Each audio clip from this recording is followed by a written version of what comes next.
Like a lot of people, I came from trauma in my childhood. At that time in my life, I was just going because I had kind of taught myself that, okay, we get into a career and we have to be excellent. I had to be the number one salesperson when I was in sales, et cetera, et cetera, et cetera. I was being driven pretty much 85% by my ego, and it Yeah. was just, perform, perform, perform. I had that thought that I am the sum of who I am in business, which Mm, just that's a false narrative and mm. lead people down a very, very scary path. My caution to people is, don't do what I Welcome did. to the CoachMD podcast. I'm Dr. Charles Glassman, bringing you 3 decades of experience as a physician and a coach. Join us as we navigate the maze of medical advice with real-life stories, empowering you to take charge of your health. In our That Happens segment, guests share transformative experiences, reminding us that we're all human and not just patients. So get ready for a journey into healthcare reimagined, where empowerment and discovery pave the way. Hey, it's Dr. Charles, aka Coach MD. In over 30 years of medical practice, I made it my goal to help people create a strong mind, a healthy body, and an unshakable spirit. And that's why I launched the Coach MD podcast, because I want to introduce you to people who sometimes, despite doctors' advice, took their health into their own hands and were able to navigate healthcare for really for their benefit, for their individual needs. And there's so much information out there for people to utilize and to learn, but sometimes you need guidance because there's so much information. And a lot of times the doctors, conventional doctors, going to your regular doctor, your regular GP, which I was for over 30 years, but you're not going to get really a lot of times the information that you need for your own individual care. So I like to have guests on to talk a lot about how they've worked, navigated healthcare with their mind, body, and spirit. And my guest today is Lisa Kelley, and Lisa helped me a lot about 10 years ago. I can't believe it. A little bit more than 10 years ago, we met at a place. It was called CEO Space, which was really an entrepreneurial conference for budding business people, and it really is putting together like a lot of like-minded people who from varied backgrounds to help people to rise to really, if they had a business, if they had a medical practice or whatever, to make it the best they could be so people could see them, so they could be know that they exist out there, and know their gifts and their talents. And Lisa and her husband Carlos helped me a lot with my kind of promotion, or with a lot of videos, came to my house, and we did so many fun things together, and it was really great. And I love Lisa and Carlos, and we just really hit it off both on a personal and professional level. And when I started my podcast, I really had in mind that I would want to have Lisa to come on to talk a lot about her personal journey through business, through health, her spiritual journey. And so Lisa, thank you so much for agreeing to come on to the podcast today. And so happy to introduce you to my audience. I know they're going to love to hear what you have to say. Thank you so much for having me. This is so exciting. I love Yeah. it. Yeah. Well, I when we met in at CEO Space, it was in, I think it was Henderson, Nevada, or something like that. We talked a lot about how I could get my message out there. And what I was doing at the time, I had a medical practice, but I had written a book called Brain Drain. And I talked a lot about how our mind and emotions affect our physical health.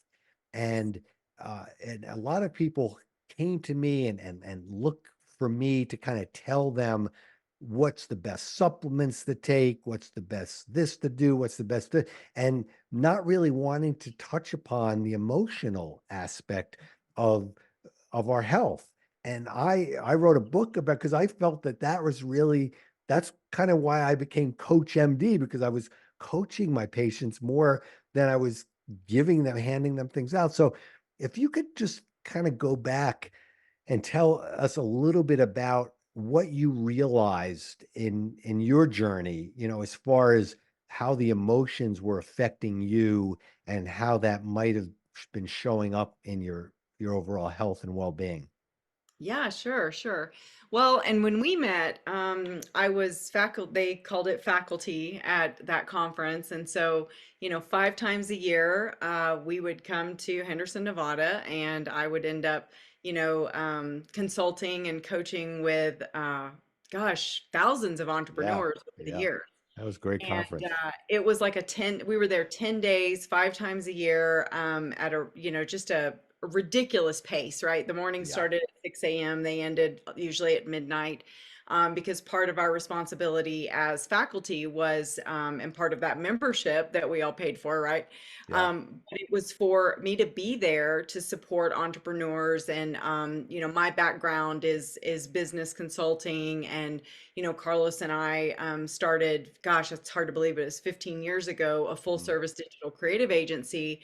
And well, at the time when we started, we were actually a video production company. And then we Right. realized very quickly there was all these other services that we really needed to bundle together. And so for about the last 11, 12 years, we've been doing full service. And so when I met you at that conference, I must say I was really, like, in retrospect, right? Looking back, I was really at the height of my career in the Mm. sense that we were traveling. We've been all over the world. We would meet people at these conferences, and then we'd end up working with them. And so we've been to Nepal, we've been to Costa Mm. Rica, we've been to all these wonderful places.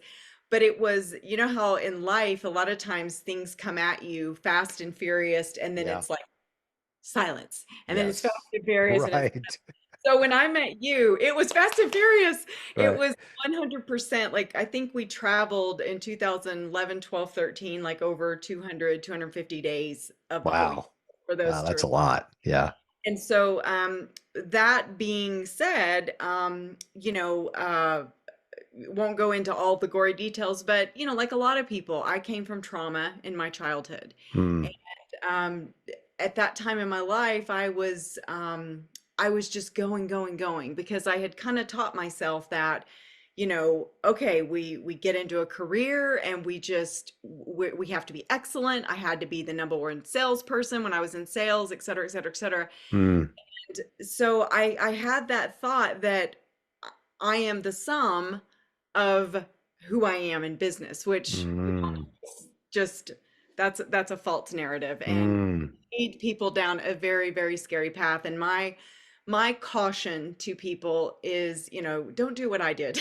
Mm. Because when I Yeah. met you, I was going at a pace that was not sustainable. Yeah. And I remember what ended up happening in my health is, and I talk a lot about because I've come a long way as well. I have my own coaching business and do things because at that time I was trying to understand what makes people tick. And Mm-hmm. so I started this journey of just understanding so many different things of the ego and your essence and those types of things. So just for that narrative itself, I'll say I was being driven pretty much 85% by my ego. And it Yeah. was just, perform, perform, perform.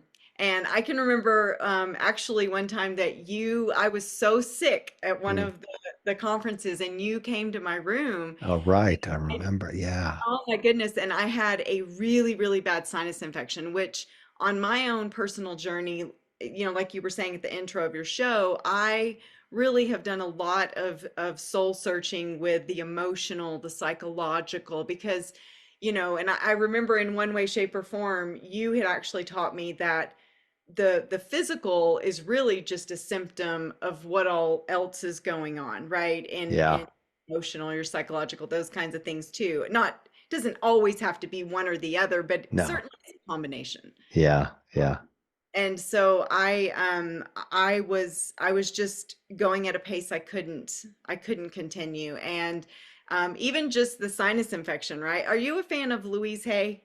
Do Oh, you? yeah. Sure. Yeah. Sure. Yeah. So like, and I'll tell you a story about that and keep oh my going gosh, on. yeah. Yeah. But it was at the conference I learned of her from this woman, and so I got her book and I was checking out all of her things. And so I looked up sinus infection, and interestingly enough, it's not wanting to hear. I mean, there's a lot of different things Hmm. that it was resonating with me at that time. And so, um, I'll just pause and then see where you want to take it after this. But I Yeah, no, keep got going. It's really good. sick. I Yeah. got really sick about 2012. I was diagnosed. I don't like to, claim it, but Yep. the doctors had diagnosed me with Hashimoto autoimmune disease, Hmm. and they told me you've blown your adrenals. Good luck with that. They're not ever Yeah. coming Yeah. back.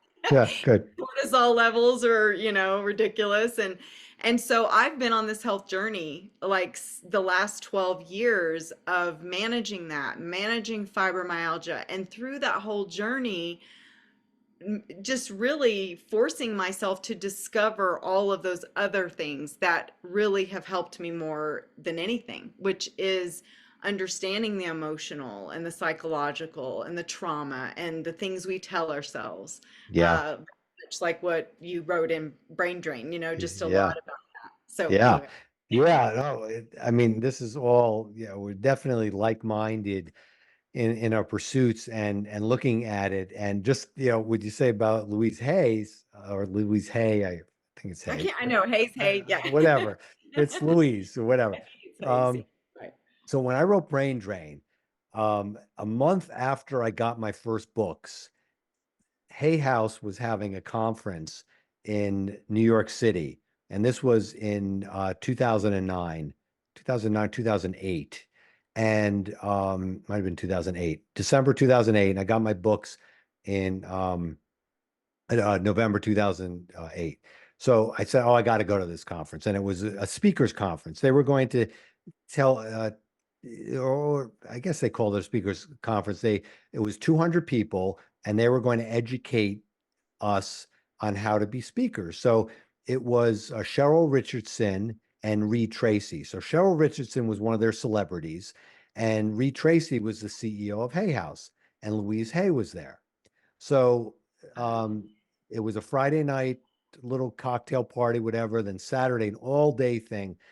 And I remember that Cheryl Richardson was all about tough love, and people would come to the microphone asking questions, and she would tear them apart. Okay, rip them apart.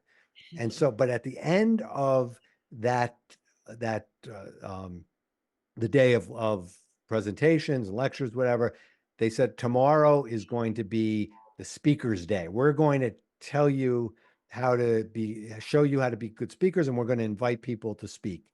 And so I remember I actually was having my 50th birthday. Actually, I remember I went out to dinner. I paid for a friend that Saturday night because I owed him a bet on a baseball game. So we got together, the couples got together, my wife and his wife, and me and him, and I actually paid for my birthday dinner. So and where I was telling him about this conference, and I said that there's no way that I'm speaking. I'm not going to parade myself. I'm not going to make a fool of myself. I'm just not going to do it. I'm not going to. And I woke up that morning, and I meditated, and I drove down to Manhattan. I said, I'm going to speak at this conference. I said, Mm. my fear, it's my fear. Talk about ego, and we'll talk about that as we go along. But I'm not going to believe, trust, or take direction from that fear that tells me it's really I'm making excuses of why and here I have a book. I need to talk about it. So I got there early. I was up in front of the room. Nobody was there yet. And I had a hot cup of tea in my hand because I was kind of trembling. I was kind of nervous. And I was waiting for Reed Tracy to come into the room. And he came into the room. I walked right up to him and I said, "Hi, Reed, I want to talk today. I wanted to speak about my book." "Oh, what is it about?" We talked anyway. And said, "Okay, great."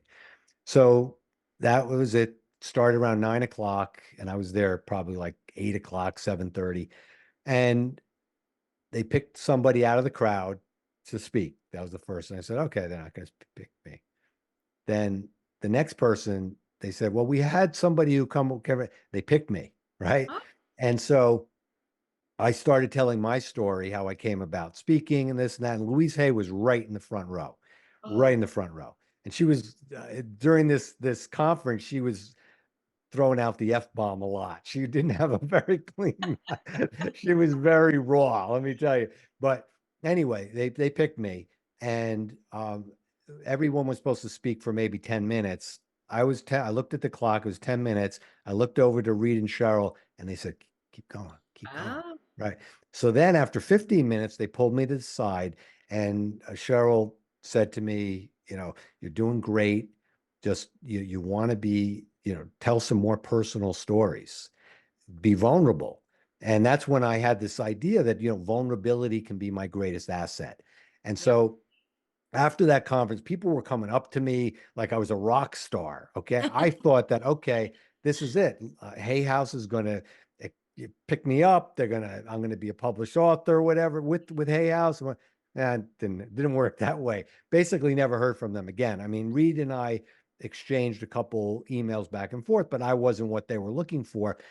But that's my Hay House story. But That's cool. it's but it really talks a lot, because if I embodied that rejection, let's say, because really we know in this space that you need to be seen. People need to be talking about you. You need a buzz around you. And Yeah. in your business, when things were crazy like they were, you were trying to help people get that buzz. You were trying to help people. And it was, I mean, that's what you do. I mean, you weren't doing anything wrong. I mean, you were helping people, and because we need to take care of ourselves. Finances, money is very important, is a base. If you can't provide food, clothing, and shelter, how are you going to live? How are you going to get your message out? Right. So you were doing that in your business, but as you were saying, the ego gets involved, it gets in the way. And given that you had the trauma as a child, and you don't have to go into specifics, but I do want to touch upon that a little bit. And you don't have to be, again, you don't have to be very specific about it. But the reason why I'm talking about, because what we experience between birth and adolescence shapes us, shapes that ego, what I call the automatic brain. In that automatic brain, our ego has only one, it has one property, and that's to protect us from danger, threat, or vulnerability. And so it's going to make us fight or flee anything that threatens that status quo, that norm, that anything that threatens us, that puts us in danger.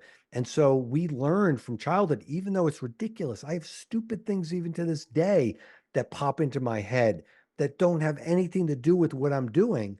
And I know where they're coming from, and it doesn't trip me up. But when you don't know, you can, like you said, it starts affecting you physically.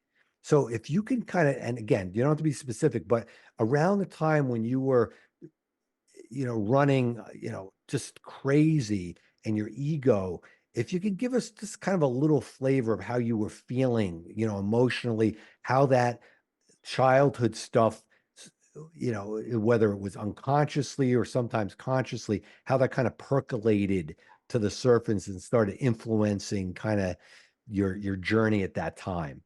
Yeah, sure. And it's all about balance, right? And I would say, if I were to give myself a percentage of balance of how was I doing with taking care of Lisa at that time, not very well. I mean, Mhm. it was probably more of a 70-30, 30% taking Wow. care of myself, 70%. And interestingly enough, and you probably remember this because when I was talking a lot about our client at the time, his name was a little guy, probably never heard of him, called Dr. Josh Axe. Oh, yes, of And course. yeah, Yes, right, right. and Yes, I was working with him when yes, he right. first started his chiropractic clinic, and I remember even having to say to him one time, I was like, Josh, where's your state certification? And he's Right, like, what? I mean, like he was brand new, you know what I mean? And I was like, right, dude, you right. got to get that up. But anyway, our paths by no, Mm, it was destiny that yeah. our paths cross, and I was helping him. We were helping him market himself and doing a lot of marketing for him. And of course now he's blown up and Hmm. partnered with Garden of Life guy, I think Ruben or whatever, Yes. Yep. Yep. nutrition, and that is huge. And he has helped hundreds of thousands of people to this Yes. day. And I've followed him all through the years and his different protocols, as a matter of fact. And but one of the things he said to me at that time is he said, Lisa, if you don't change course, he said, I fear you're going to contract an autoimmune disease. Mm. Oh, wow. That Wow. was, and if I had listened to him, I still have the piece of paper he gave me where he's like, you need to take borage, you need to take all these Mm. different things that he had. And he's like, and you've got to slow down. You've Mm. got to slow down. And did I? No. And Yeah. when I look back now and ask myself, like, what was going on with me at that time? And I think a lot of us, when we kind of meet that pinnacle of success, whatever that is in our minds, um, some people go, and sit back in the sunshine. Very few, very Yeah. few. Yeah. We just have to keep going and going. And oh my gosh, and so at that time, I know at least what was going on with me is Mm. that there was a lot of people paying a lot of money to come to this conference. Yeah. And I made it my personal mission to support each and every Yeah. person And you to did. a Yeah. fault, though, to a Yes. Yeah. fault of my own demise, right? Hmm. Like, in other words, what is that, that saying, put on your, in the airplane, you got to put on your mask first Yeah. and your passenger but or your child, Hmm. and I wasn't doing that. And Mm. so when I really reflect now on what was going on, there was a lot of self-worth issues, right, that were coming up from my childhood. Yeah. My father left me when I was very young. I had seizures from the time I was like 6 to 15, so I Mm. definitely struggled with a lot of learning issues. I mean, when you're having to get 12 to 14 hours sleep because you're on a barbiturate, Yeah. Yeah. you know what I mean? Where you're Yep. having to get not 8 hours, but 12 to 14. So I mean, my childhood was kind of a blur. And there was my mom. I was an only child, so there was my mom taking care of me by herself, and Mm. just a human being herself learning life. And so definitely there was a lot of anger at my dad for leaving, and a lot of Yeah. that taken out on me. And so when I looked at that time in my life, it was really like there were self-worth issues going on. So I had to feel, I mean, I was feeling like I needed to perform, perform, perform, right? And there was this precedence that was set at that conference and others, where it's like, oh, we were elevated. That's like, oh, because people were paying so much to come to that conference. Yes. Yeah. And so the pressure, and I noticed other faculty members didn't have this issue that Yeah. I Well, not that you knew of anyway. that I knew of. I would Right. ask Right. them, and they're like, "What is wrong with you? Why are you taking this so seriously?" But I just felt like, in my own mind, I'm just a human being, and yes, we found success with our clients, and yes, I do believe we're pioneering some things, but we don't have all the answers. You know what I mean? Hmm. And so what I noticed at that time is, one by one, I started taking on these hundreds and hundreds and eventually thousands of people that I was consulting, Yeah. these conferences, their success or their failure Mm. as a reflection of how I was doing in life. Wow. And Wow. Yeah. that was a big burden to carry. Yes. One Yeah. that nobody asked me to do, by the way. Yeah. Yeah. Yeah. So yeah, Yeah. it was Yeah. a And big awareness. yeah, and your body turned on itself. I always look at autoimmune disease because as really the prototype of how the physical body sabotages us, because why would our own body Attack us, yeah. attack itself? Okay. Mhm. And especially with self-worth issues. Okay. It's basically the brain, where I say the automatic brain, the ego, Yep. doesn't, it doesn't really think. People say think it thinks, okay, or believe it thinks, Yeah. but it doesn't really, it just reacts, and it reacts by a fight or flight. And the fight or flight is the attack. And so one of the things that it kind of puts us up against is it makes us look at the outside world and compare ourselves with the outside world and how we're doing with the outside world. And somehow that reflects upon who we are. And if Yeah. we're not matching up, it's it and you can't win. So if you have those successes, you think that, okay, now I have those successes, it's going to insulate me, it's going to protect me, but it doesn't protect me because all those other things are still going on. And what happened over the weekend, um, and you probably know about the with Grayson Murray and the PGA. The PGA, he was at the Schwab Classic, and he withdrew on Friday, and after the 16th round, 16th hole, and he was going to qualify for the weekend. He withdrew, and he ended up committing suicide the next day. And I really, I was drawn to this because it really speaks so much because of what I talk with the automatic brain. And even though he was a Christian, okay, and professed to really believe in God and turn to God, it, he wasn't really, in a way, he was still being controlled by his ego and his automatic brain. I'm not don't I'm not saying, I'm not blaming him. I'm not saying he did the wrong thing. This is human. He's Right. human. And Right. I felt I really felt, and I was listening to his previous interviews, and he was so raw and out there and talking about his alcoholism Yep. and and and all these things, his anxiety and his depression, and how he would be jealous of people even though he did well. And so he won in Hawaii. He won a PGA major tournament in Hawaii in January, and after that, the press conference, it was like he was on top of the world, like everything else, everything was healed up now, but it wasn't. So even though he had these successes, it didn't eliminate the stuff that was going on in this reactive brain that we have. And it just fires, and it comes to childhood. It's from our childhood. And I don't blame parents. I don't blame my parents. I don't encourage other people to blame their parents, but because you could have the quote perfect parents and still have all this stuff, Mhm. going on and sabotaging you. But we can't negate the fact that from birth to adolescence, our brain is being put together, and then we carry to that in adults, and it it has a way of controlling us. And when we use the barometer, and he's talked a lot about this, how he would look to other people and uh, and and judge himself of whether or Yeah. not he was worthy by looking at other people. And that's such a dangerous trap, and the body will trick us. And the your the Hashimoto's and the cortisol issues, the adrenal issues, that's your body. Yeah. It's running on autopilot. It's Yeah. not so so what did you do to kind of get out of this, this vicious cycle?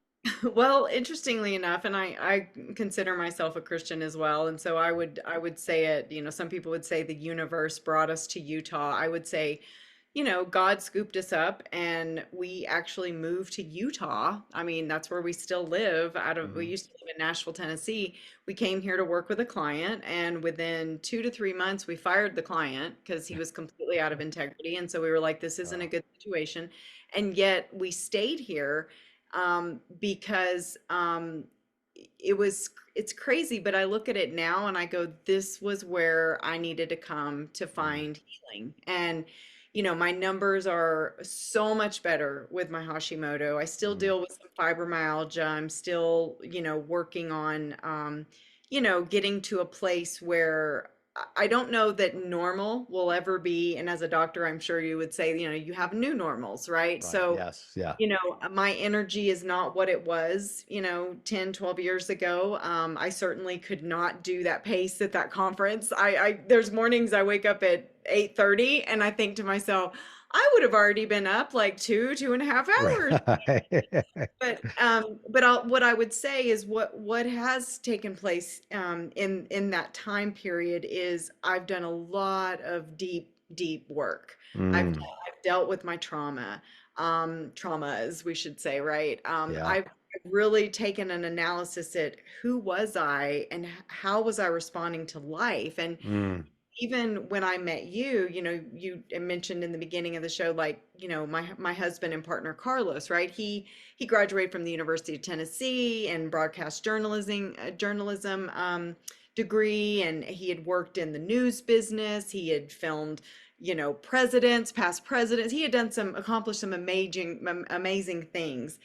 And when I got sick, there was a 6-month period. And interestingly enough, I can still remember a conversation with you. It was one of Mm. the last business conversations. I had one more.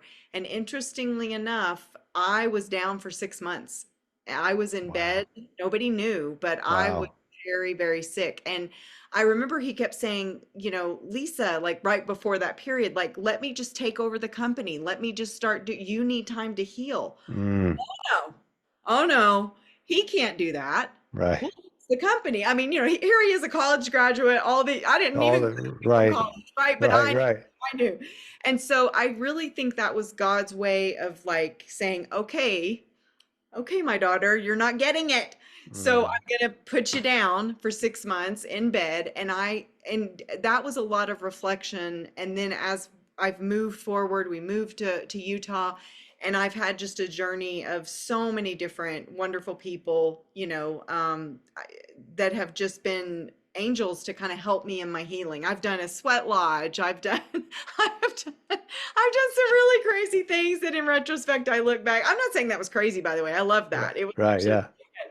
good. But I have gone to the ends of the earth to to try to discover, why am I responding this way? Why is my body responding this way? And what do I really need to dig down deep, to heal that? And some of that's, encourage, like, I encourage people like neurolinguistic programming and EMDR therapy. And there's just so many therapies Hmm. that I would say it wasn't just one. And yet it's been so many that have supported me. And, 5 years ago, I'll say birthed my first women's empowerment retreat up in Park Mm. City. And that was absolutely amazing, just to be able to pivot and stop being this ego version of myself that I thought I had to be and was supposed to be, which was little Miss Corporate Girl. Yeah. Yeah. And you said it earlier, and it was very wise what you said, becoming vulnerable. Like at that Hmm. conference, you said, that Louise Hayes had said, you've got to be vulnerable. That's the secret sauce. And it really is. And that's what I did. And I told my story, and I brought other people in, and we had a wonderful 3 days of some breakthroughs for women that were, the way that I language it is helping people take back their power, reclaiming their voice, right? Yeah. Because that's been my journey. So, Yeah. Yeah. Oh no, it's wonderful. And throughout my whole career, I've always been interested when a person would come to see me as a patient, that this is a person who has a whole life story. It's not just the, oh, doc, like, oh, I have Hashimoto's, I have, or I am a fibromyalgia patient. Like, it's ownership. It's not, if somebody's owning that, that's only the tip of the iceberg of the whole thing. So it's all, that's why I feel the mind, body, and spirit is a totality in health. It's not just one or the other, or this, or two of them. It's all three of them. And some people who um, don't have God in their life, that's okay. They've turned to other things. Um, but when you don't have a faith that something greater than yourself, that's a real red flag for your ego. Because yeah, think about what ego is. Okay, ego is what I've called the automatic brain. And what is the automatic brain? The automatic brain is our animal instinct, and yeah, animals only respond to their environment, to their five senses. And so, if we don't have some type of connection with something larger than ourselves, then we basically could be victim of our environment. And that fight or flight and going back without even understanding that a lot of the things that we experienced as children are in there. As crazy as they may seem, they're still there. And that's where that fight or flight, that reactive brain comes in and can cause things that, that Yeah. Lisa, that you experienced. And but what I really love about what you did was you had your faith and you explored other things because God put these things in your path. Yep. Why not experience them? They're not negating your faith. They're not negating your belief in God and something higher than yourself. And I've lived my life when people think it's crazy, but I don't care. My life has turned out pretty good and still is getting better. And why is that? Because I've given a lot up to God. So Yeah. I say, like a lot of people say, oh, you're getting older. When are you going to move? Whatever. I'll know when it's time to move. I know when the time's going to be right. I don't have to think about it. Yeah. Oh no, don't you want to be logical? Don't you want to be rational? Look where that gets you. You were trying to do all that. You tried to figure it Yep. out all yourself, and that kind of kind of Yep. sets you adrift. But Out so well, yeah. Yeah, yeah, because I was trying to control it and I thought, I can slow down, I can stop. And even when I got the diagnosis, you know, I I kind of was like, "Pff, okay, whatever, and yet not recognizing and now I look back and I say, okay, I'm not going to beat myself up about it.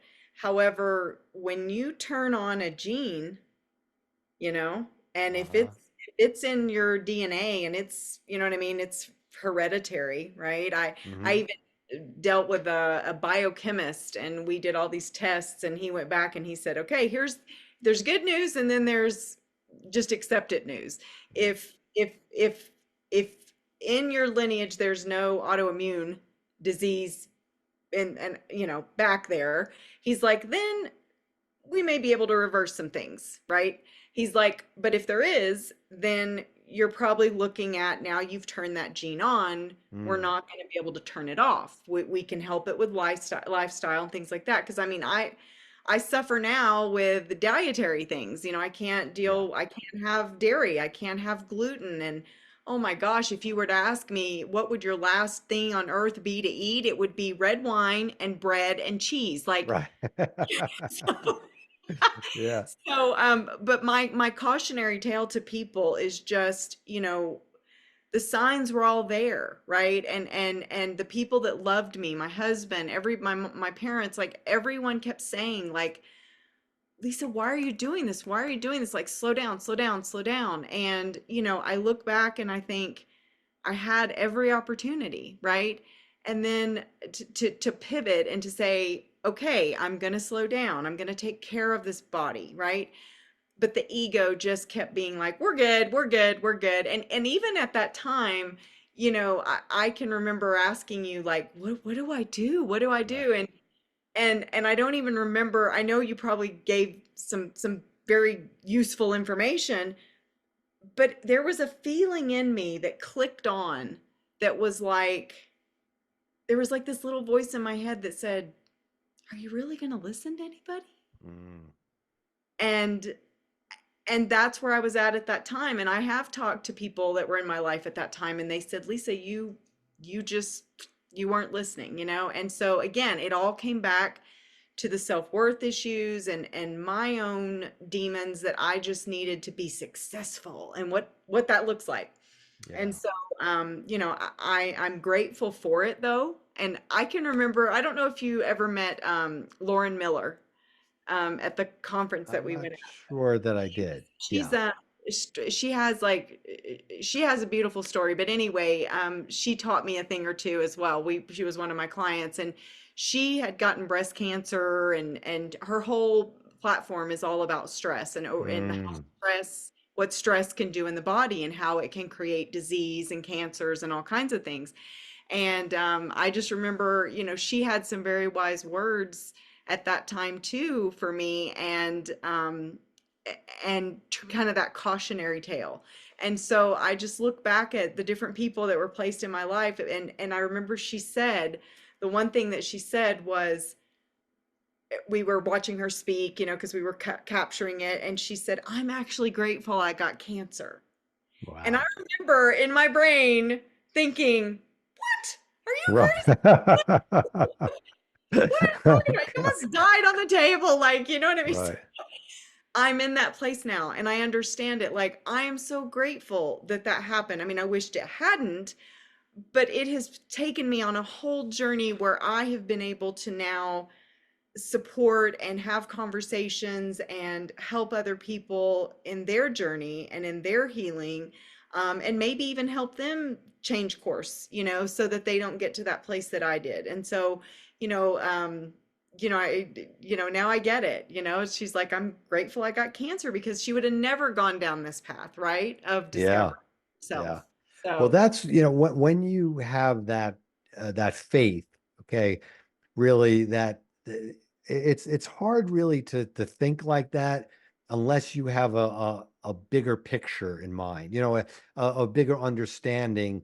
Like you said, some people will say it's the universe, and that's fine. That's it, but it's something larger than yourself. It's something greater than yourself, and that it's humbling, and it's important to be humble in life, but to know that certain things, to be able to be grateful about something that's really bad that happened. I look back in my life, and when I said, my life's turned out pretty good and everything, that doesn't mean, I mean, look, I make a joke that in high school, if there was a um a a voting about the least likely to succeed, I would have been that person, right?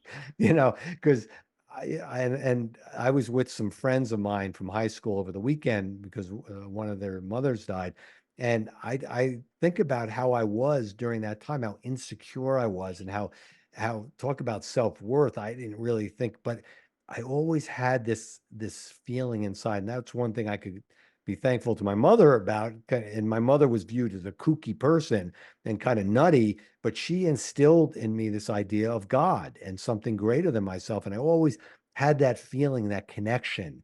And I always held on to that. But things were not always good at all, and pretty bad, actually. Sometimes the fact that I became a doctor and defied really a lot of odds, which is a whole other story I write about in some of the stuff I've written. But these are the things that guide us, and for you to be able to turn around now and to be able to, in hindsight, look at what you went through and be grateful about it, that speaks so much to really that strong faith that you're not in this alone, yeah. and that somehow this is your journey, and this is who Lisa's meant to be, not the person who, the seizure. Oh, I'm a seizure patient. Oh, I'm an only child. My father left me. You know, no, that's not who you are. Those are your circumstances. Yeah. Those are real circumstances, Yep. but you're not. You're a child, if you don't mind, of the Most High. Okay, Yeah. that I believe you're a child Oh, of I can't God. tell you how many days I've said that over and Yeah, over again. I am a yeah, child of the Most High God. I am blessed with favor. Like, yeah, yeah, mornings where I could not get out of bed and I would just lay there and cry and cry and cry and cry, but I would still, and not but, and I would yeah. still say, I am a child of the Most High Right. God. I got this, and Yeah. one thing that I did want to say that, I caution people. And there's a great, she specializes in autoimmune disease, and her name is Dr. Isabella Wentz, and she's a pharmacist, and she got Hashimoto, and so she went on this whole path. I think she's out of Colorado, and one of the things that she, going through her program, many years ago, that she asked, and she said, this is a question that you've got to ask yourself. Mm. Why are you staying sick? Love it. Wow, that's great. Great. And I had to ask myself that question, and I Yeah. thought, well, and then you have the ego pops up, the Uh-huh. automatic Absolutely. brain goes, well, Yeah. And then I really had to just be silent with myself, and I had just a massive discovery. I mean, my husband is a wonderful man, and he's over the years gotten more affectionate. However, at that time, he was not very affectionate. Yeah. And I realized that he was more affectionate and nicer to me and checked on me more when I was sick. There you go. And then I had to track that back to my childhood. And I even realized that my mom, because at that time, she was in my early years, she was pretty angry a lot. And yet, when I was sick, I mean, she was at my beck and call. I was a brat. I literally had a bell. I had a bell to ring when I needed like something, soup or whatever. But and so I had to process that, and I really had. And so I say that to people now. It's like, what are you benefiting from being sick? Hmm. And not necessarily like the getting sick, but the staying sick, Yeah. right? Like what, and I had to be really honest with myself. And then I had to be honest with my husband and say, okay, I need you to be more affectionate on days that I jump out of bed and I'm feeling great, and I need you to be affectionate on days that I'm not. But you know what I'm saying? So Yeah. it Totally. forced me to kind of have to have that conversation, because I said, I don't want to stay sick because I'm not recognizing, and unconsciously I'm getting more love from you while I'm sick. You see what I mean? So it was yeah, so I guess self-awareness, I guess, is what that would be a good lesson in. Yeah. Oh, I love it. And I can really relate to that because I had a mother who was very overbearing, and I got a lot of attention when I was sick. And I was not really sick, but in a way, it was to feed her. So again, while I was growing up between birth and adolescence, and I remember going to the doctor. One of the things that made got planted in my brain to become a doctor was between like ages, I don't know, back in the early 60s, there were febrile seizures. That was like the big thing, febrile seizures. I was put on phenobarbital from Mm. like, you know, I don't know, 1 years old to 5 years old or so. I remember the taste of it. It was bitter. It was a drink they used to give me. And I had this doctor who, and my mother's, oh, you're going to be a doctor like Dr. McDonald. His name was Dr. McDonald in Washington, where I grew up, and in the early 60s. And I remember that my mother liked me to be sick. I missed like 45 days of school one year. And I loved it and I hated it. And Yep. so that was a thing that's always pulling at me. And one of the things that I love about that I was a doctor, that I didn't have to go see doctors. Being a doctor, I didn't have to go see doctors because I was resisting that. Okay. I knew my higher mind, my divine nature didn't want, that's not who I was. God didn't want me to be a sickly, complaining, just whatever. And I fought that. But one of the things that kind of had a grip on me for a very long time, and what got me into um, writing about and thinking about the fight or flight and the automatic brain, was when I was in medical school. At the end of our second year of medical school, we had to take a board exam, and so I was studying for my board exam at the end of my second year, and I felt my heart skip a beat. Okay. Mm. And so now, as a medical student, of course, you think you have every disease in the book. And given that kind of that positive reinforcement about being sick, again, the brain fights or flees danger. And if it's familiar for you to get love, taking away love is a danger. To get love is to be sick. Your brain is kind of puts you in that zone to be sick. So especially as a medical student, thinking you might have everything, I felt my heart skip a beat. Asked my roommate to check my blood pressure. He found my blood pressure to be 130 over 80, that's fine. I'm 130 over 80, big deal. Okay, but no, that wasn't when I was. 130 over 80. I was always 120 over 80, whatever. I mean, so I went running home that weekend. And of course, my mother, stopping it all up, brings me to this. We're living in New Haven, Connecticut at the time. So she brings me to where I finished growing up, most of my years in New Haven, Connecticut, brought me to a cardiologist who then, a high powered Yale cardiologist, found my blood pressure to be 140 over 9. Now I have full blown white coat syndrome. I'm telling you, from that day on until almost yesterday, okay, if someone comes and tries to take my blood pressure, it's going to go up because that was locked in. That was locked in, and that's no biggie because I don't have high blood pressure. I'm very healthy, but only in, and I take it myself, and I know it's fine. That's the only circumstance. And actually, lately, what's got me, and I think I actually have broken it.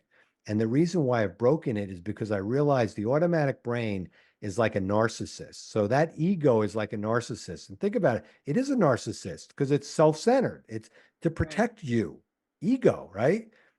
But a narcissist will rely on manipulation, seduction, and Right. lies. Okay. Right. So our brain, what does it do? It creates thoughts that are manipulative, that are seductive, and that are outright lies. So the seduction is, well, if you're sick, you're going to get love. So that's seducing, right? So you're sick, right? Right. But then if that doesn't work, it'll start generating lies like you have high blood pressure, Charles. Right. You have high blood pressure. You're sick. That's a lie. I'm not sick. I'm a very healthy specimen, right? Yeah. I mean, I'm very healthy. I've seen your videos of CrossFit, so Right. I know. Right.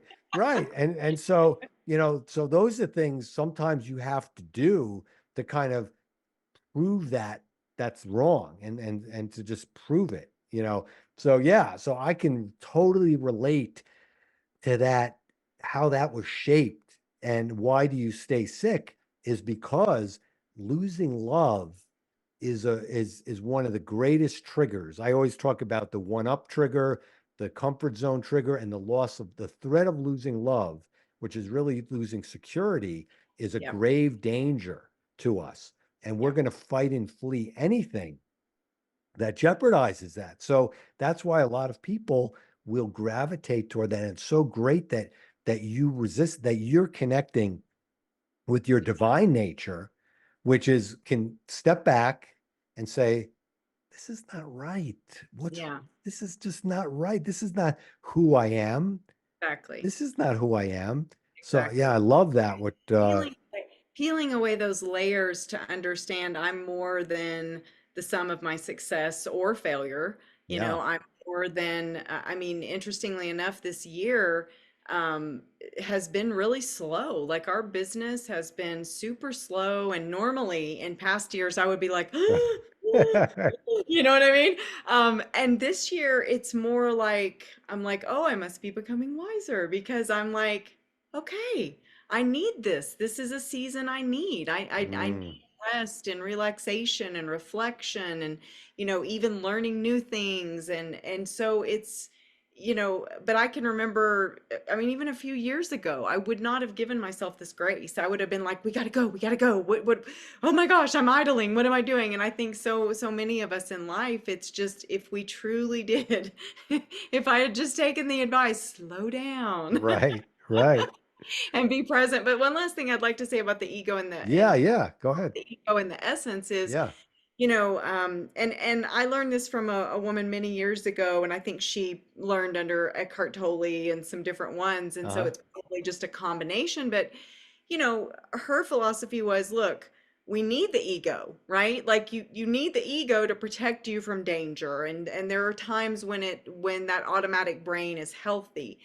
I think the blessing and the journey and the gratefulness that I have for understanding more about how it functions and how what I call our essence or our heart, right, Yeah. functions is learning how to drop down and live from a heart space more of your life than not because it's amazing how all those automatic things, right? Like you don't get triggered as quickly. People don't in traffic don't perturb you as much. You know Hmm. what I'm saying? Like all those little things because you're living from your authenticity. You're living from the place that God intended us to live from. Yeah. Um, and I really had no awareness of how much of my life, and a lot of people that come from traumatic childhood, Yeah. they just function, and my body was just constantly Mm. just at that pace, and so it does take some getting used to when you figure out, oh, that's not the normal way to live. Yes. Yeah. Yeah. Oh, So no, great. exactly. So what has been seen in genetics these days, the big term is epigenetics, and that's really how genes can be turned on and turned off. And by our behavior and by the way we live our life, we could influence those genes. And like you're saying, live from a heart space. It's one of the things which helps me is understanding that every single human being has this automatic brain, this animal instinct, this ego that's most of the time causing them to behave in ways that are so counterproductive. And even if they're not counterproductive, and maybe they seem to be living great lives or whatever, but they still have it. But the other aspect is every if God, my saying is that God is in everyone or God is in no one. So if you believe in God, you have to believe that everyone is God's child, no matter who you are or where you came from. So by looking around, by walking in the street or driving in the car, if you realize that one, they all have a ego and automatic brain, they're all, whatever, but they're also God's children. And it doesn't mean you can't protect yourself, because if you're attacked by one of God's children, well, you're going to rely on that reflex, that instinct, that nature to protect yourself. And that's self-defense. And that's totally all right. But we don't always have to be in that defensive mode all the time. Or that, and even though what you were doing running around, it didn't seem like it was defensive, it seemed offensive, but the offense was really defensive because it was really masking for what that trauma was, and making up for stuff that just Yeah. wasn't good for you, wasn't. And even who I would attract, I would in business, we attracted some mentally ill people that were Yeah. were not Wow. great. And Mm. so, even learning just how some of my experiences in my childhood with family members that were like that, and then figuring out, I mean, for me, it was literally like, okay, I have to stop trying to fill this void. You know what I mean? And like, oh, they'll if I'm good enough, if I'm smart enough, if I help them enough, then they're gonna love me, right? Yeah. And just recognizing, wait a minute, this is a complete, business person. This isn't, and just coming to all those awarenesses. I mean, it's just yeah, I'm so grateful because Yeah. it made all the difference. Yeah. So Having a more peaceful life. yeah, tell us. So in what are you doing now in Utah, and how are you integrating your your kind of balancing your emotions and your business? What's your business looking like these days, you and Carlos? If you can share that with Yeah. us. Oh, well, Yeah. thank you. Yeah. Yeah. We still have our full service digital creative agency. And so we build brands and sometimes rebrand a lot of clientele. And we have like 9 areas of service that we work with people. And, I still do a lot of business consulting separate from our agency. So I work with a lot of CEOs and C-level executives, as well as entrepreneurs. We fall into, I think just because I'm a speaker and it's second nature, we fall into helping a lot of speakers and authors as well, build their brands and things like that. So that's really what we kind of have been doing. And I, like I said, last year was so busy, and Mm. so this year I anticipate the rest of the year will pick up.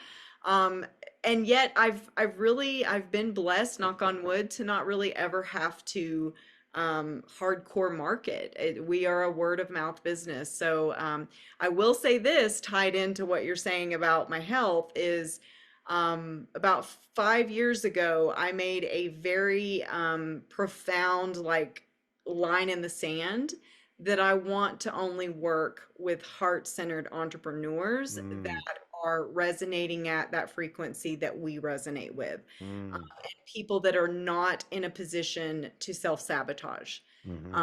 because believe it or not, companies do it, individuals do it, and it's almost like we have like this orchestra of how we start with a client, we ebb and flow, and usually when the website gets up, that's kind of the final phase, right? And so we just kept falling into these situations where people would just kind of, I was watching it happen before my eyes. I'm like, why are they self-sabotaging? Because they were afraid of greatness. So Yeah. Yes. and so, but we mirror people, right? We mirror kind of where we're at. And so nipping all those things in the bud and my own self-worth issues and those different things has just, it's taken our business to the most beautiful place where we are now in harmony with working with people that are just here to make the planet better. And then we get to use our skills with our team to do it. So it's Yeah. been really rewarding. Yeah, it's Y- definitely been rewarding. It's better on the other side of Yeah. Yeah.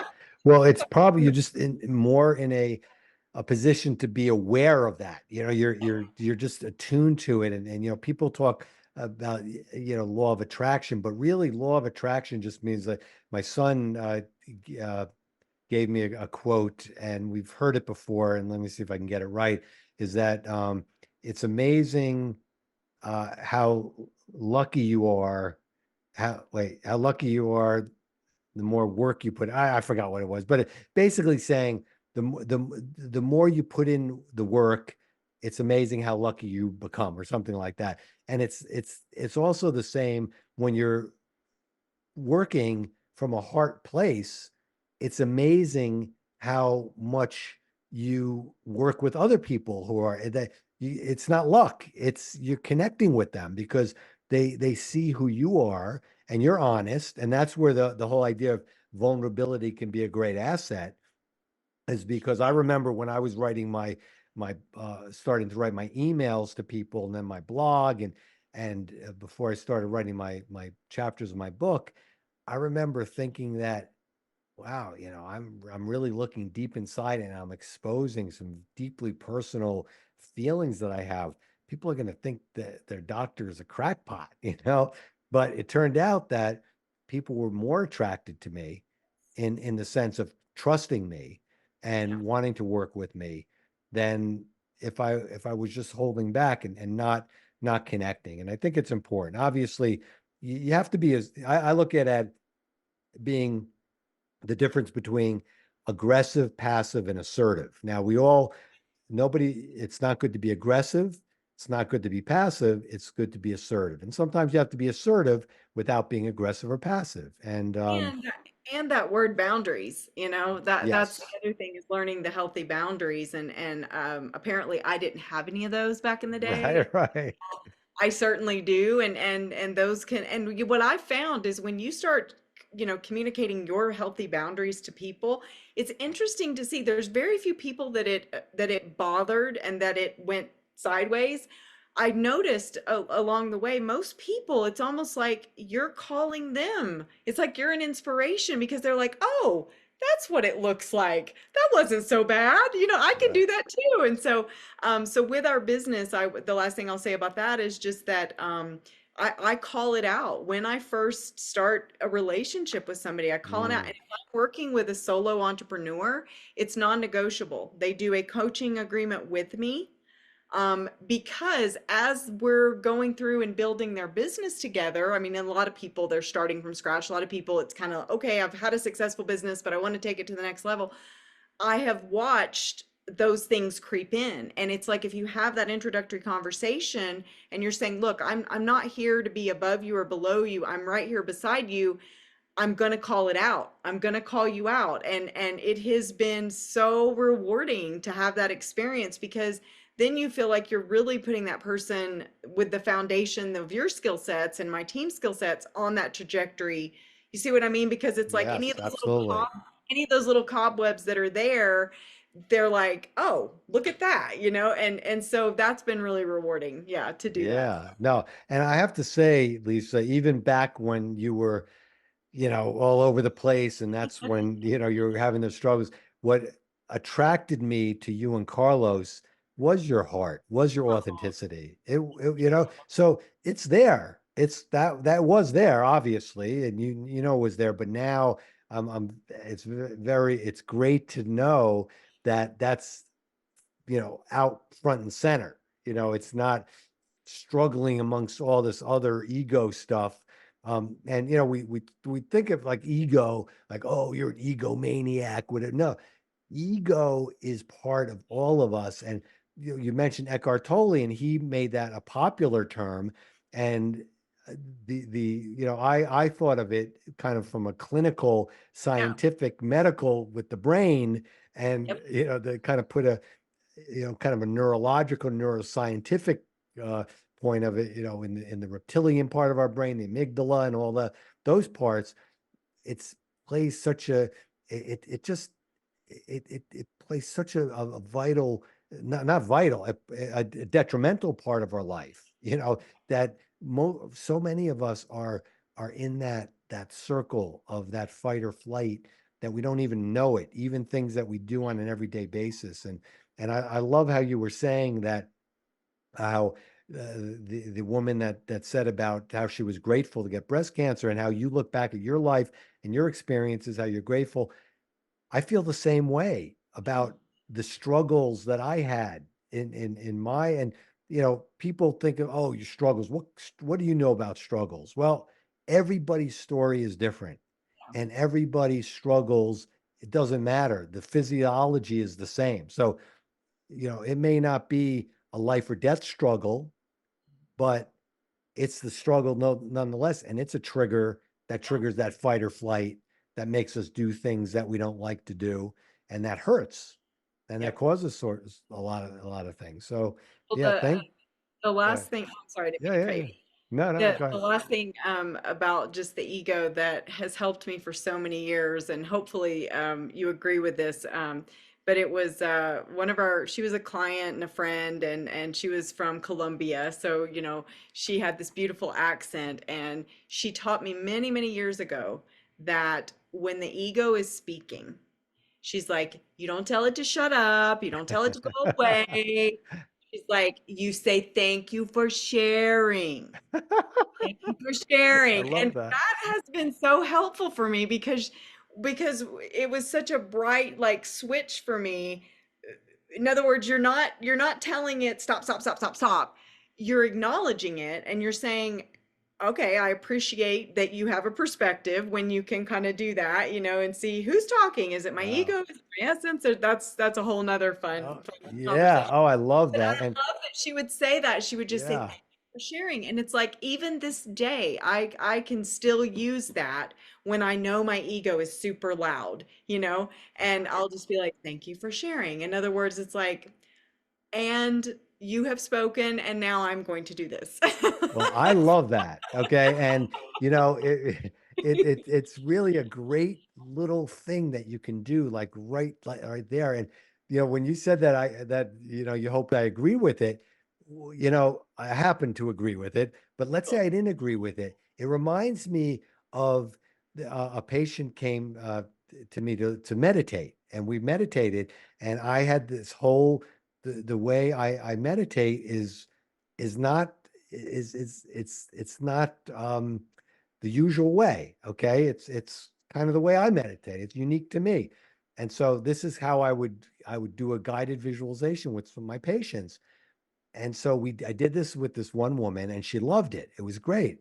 Then she came back like a few weeks later and said, "Oh, Dr. Glassman, I talked with my friend who's been doing TM for 20 years, and he said, what you're doing, that's not meditation." I said, "Really?" I said, "Well, what I was doing, did that help you?" And she said, "Yeah, I loved it." I said, "Well, who's to say what's meditation or not? You're doing this for personal growth, to help you deal with your ego, to help you deal with your anxiety, your depression. What do you mean? It It's works for not you. Yeah. the label. Okay, oh, it's not TM. Well, you're right. It wasn't TM. I didn't tell you it was TM, right? So it's that person is not doing TM because that person is driven by ego, Yeah. right? But to that person, I one upped him, and so the It's a fight or flight was to put me down, right? yeah, So I mean, so I love that story, and that is such a great technique to use. yeah. Thanks, yeah, thanks for bringing that up. Thank you for reminding me. Yeah, I'll take that into consideration, right? With As the I move in a heart space that isn't the way you want me to move. And for love me, it. it was a lot about reactive, just Yeah, like needing to, and especially if you grew up not having a voice, right? And if yeah. you grew up kind of not really being able to stand up for yourself or to talk or to things like that. And so I had a lot of issues like I would go to bed at night and just something that somebody would say would just play like a recorder in my head and I couldn't make the Mm, recorder stop. And that was how she taught me. You just tell it to thank you for sharing. And it worked. Like yes. it would actually stop sharing when I thanked it for sharing. Yes.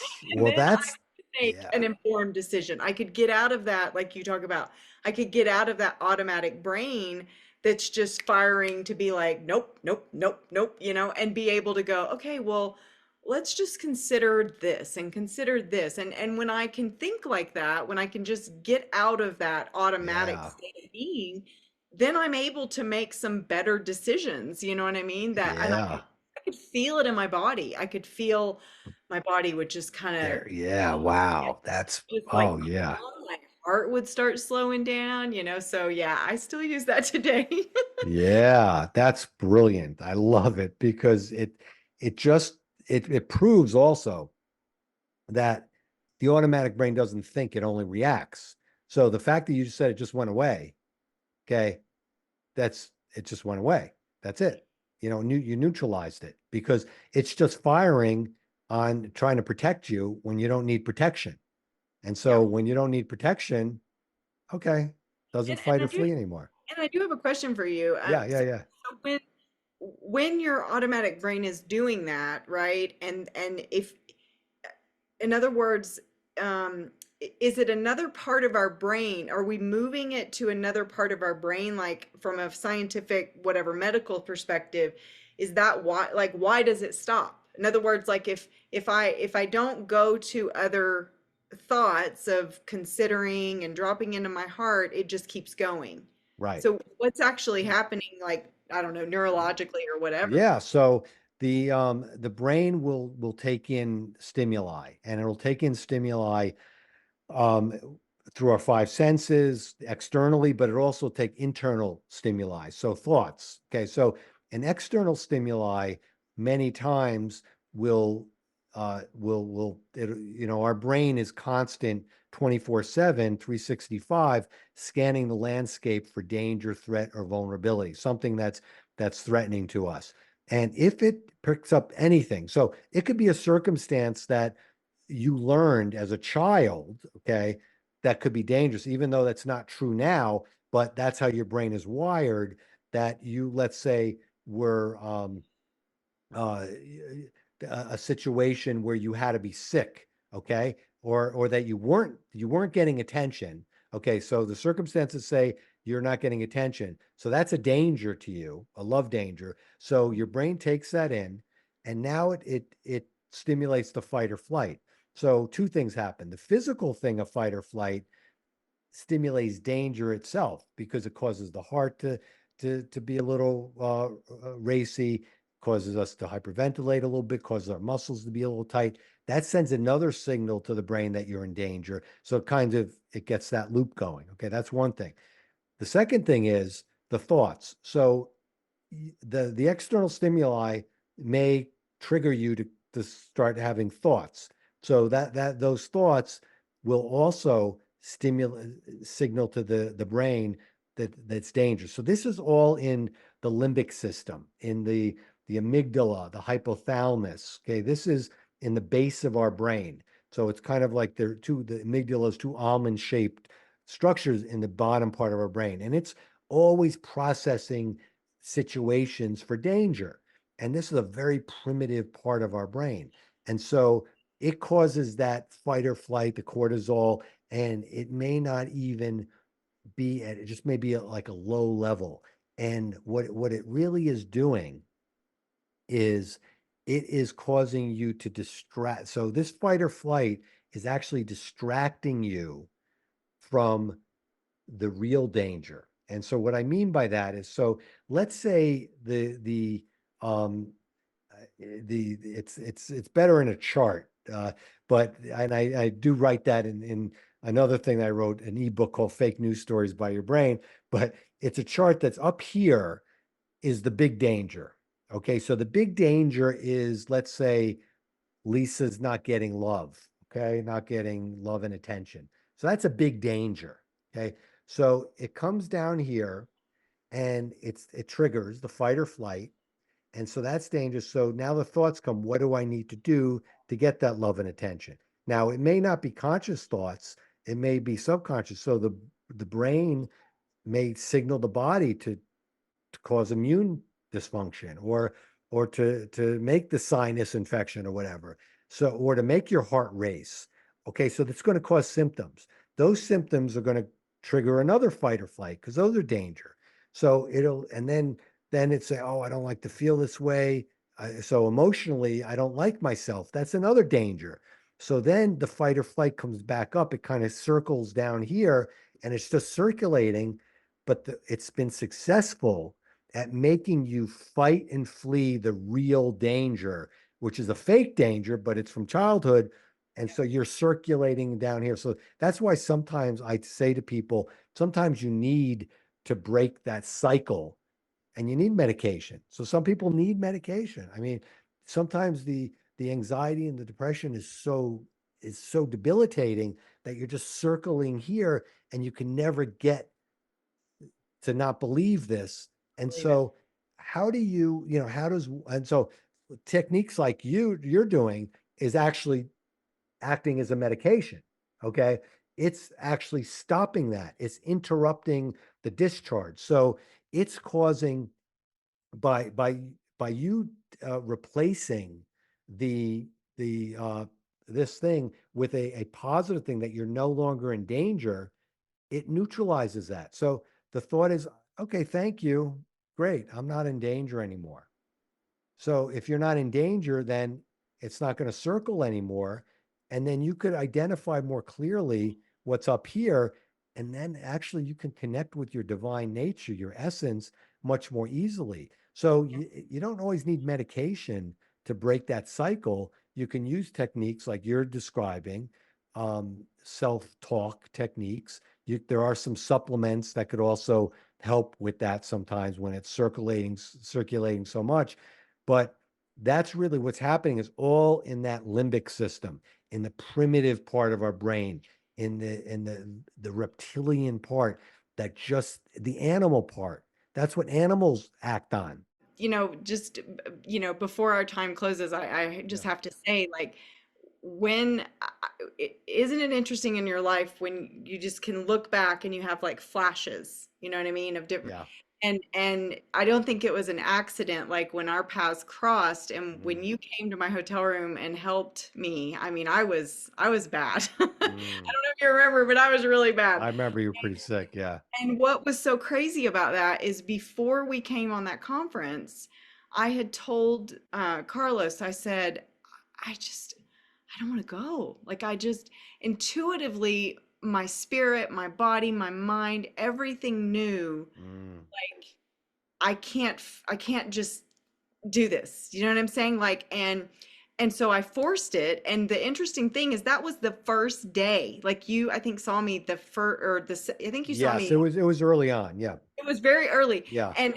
And what was interesting about that, and we had a little, even in my kind of like sick, fog, I do remember you saying, like, and us having this brief little conversation about, like, and I think you asked a question of me, like, what are you resisting, or what, Mm, you asked a question, and I can't remember the question, but I just remember for the next few days that I laid there in bed, I just kept thinking and thinking, and it really was like, that was kind of the turning point of me going, Mm, not listening to my body. I'm not like I'm being my own doctor. I'm telling myself, and mm, if I had not gone to the conference, you know what I mean? Like my body was trying to tell me like you're not up for this. You're not up for all of the stimuli. You're not up for all mm. like forcing yourself to be on, you know what I mean? And so Yeah, so I just have to say, I'm just so grateful for you. I'm so yeah, grateful you entered our life. I'm so glad that we got yeah, an opportunity to work together, but more importantly, like to get to know your wife and your kids a little yeah. bit and just yeah. So it's I don't know how it is for you, but to me it could be 30 years and it still Absolutely. yes, Definitely. it Yeah. still feels like we're getting in the car and driving down to your favorite pizza place and you share your Exactly. Yeah. story. Absolutely. Yeah. No, those are great. Um, and I'll remind you of when my mother died and you had a dream and you messaged me that you had a dream that my mother was there. I should have read it before our talk Oh today, yes, that's right. but she was yeah. And the thing with my mother dying, um what was really amazing was uh the home that I grew up in New Haven. So we were in New Haven from like I was, I think, 5 or 6 years old on. My parents lived in that house. Mm. Um and we're living there when my mother died. And it's my mother was in a like a nursing home kind of situation, like where she was, she couldn't go back home. She had cancer. She had been in hospice, but she kind of was outliving the hospice, so they put her in a kind of a nursing home kind of situation. And so it was a Friday night, and my father heard the doorbell ring at 11 o'clock at night, and they had a somebody who stayed with them, not to take care of them, but someone who needed a house. That's how my parents were. An older woman who needed a place to stay, and she had been living with them for like 6 or 7 years. So she was there. My father was there. They heard the doorbell ring, and this woman, Joanne, said, "Don't, Bert, don't answer the door because it's 11 o'clock at night." I mean, that never happened to them before. So the next morning, my father would always go to see my mom to stay with her. And my father was the one to find my mother dead in bed at the nursing home. The nurses didn't see her, whatever. They hadn't made rounds or whatever.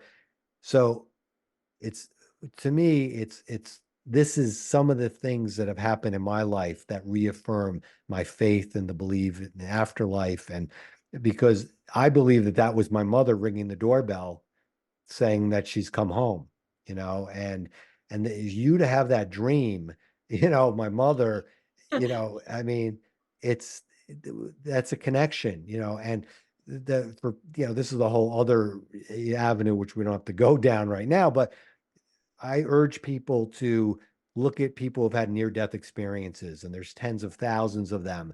If you have any doubt that there's a Yep, higher power or right. that there's an afterlife or that you're connected with something greater that's so much more than this ego or automatic brain, I urge you to go and look and Yep. study these as I've done. And that has really, I mean, that has reinforced, but it doesn't get, It's yeah, such a testament to you, though, coming from being a doctor and then being able to cross over into so many other, just yeah, educational things that you have picked up and kind of put in your toolkit, yeah, over the years, because there's a lot of doctors that it's like they just learn the medical, and it's almost like they don't, do you know what I mean? They shut yeah. out all the other possibilities. So that's one of the things that I always thought was so remarkable about you is like Yeah. you're learning, learning, learning. It's like Yeah. this can be true and this can be true. Thanks. So Yeah, absolutely. And yeah, and just how special everybody is, and everybody has a story and a life. And that's why when I went to your hotel room, and I don't remember exactly what I said, but it's hard for me to just, treat somebody as a patient. Like, I mean, you're a here's person some with a pills. life. Go take care of it. Yeah. Exactly. There's so much, yeah, but yeah, so Lisa, it's been great having this conversation with you, and I look forward to keeping it up, and having you on again, or connecting you with just different connections we have, I'm Yes, sure we'll definitely network together a lot same here, in the same here. coming It's days. been too long. It's been way too long. So thank you Definitely for has having been. Yeah. me. All right. So thanks everyone for joining us on the Coach MD podcast. I'm Dr. Charles, aka Coach MD, urging you to stay strong in mind, in body, and especially in soul. Bye for now.